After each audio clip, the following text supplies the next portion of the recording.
আমি টমেটো দিয়ে ডাল রান্না করতেছি। ডালটা যখন সিদ্ধ হয়ে আসছে তখন আমি দিয়েছি হলুদ, একটু রসুন বাটা, একটু আদা বাটা, একটু ধনিয়ার গুঁড়া, আর হলো টমেটো দিয়ে দিছি।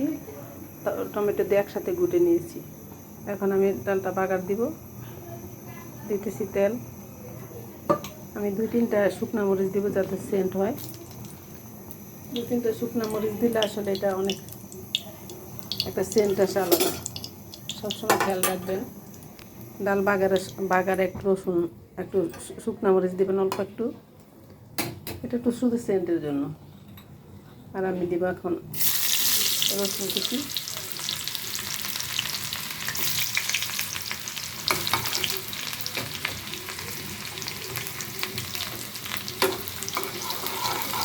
ডাল খেতে সুন্দর হয়। জালে এটা অনেক সময় ধরে জাল করতে হয়। জাল করে একটু ভালোভাবে ডাল গুটলে এটা আসলে এত সুন্দর হয়।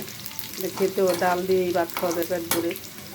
সব কিছু খাবার শেষে একটু ডাল খেয়ে দেখবেন, আলাদা তৃপ্তি হয়।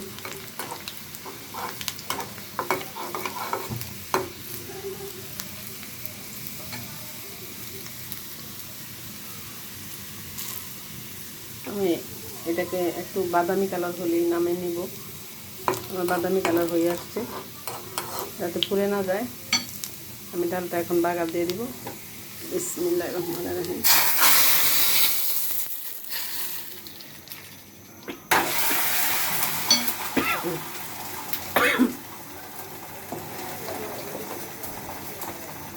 আর আমি 2টা কামরাঙ্গা মরিচ দিব, বোম্বাই মরিচ।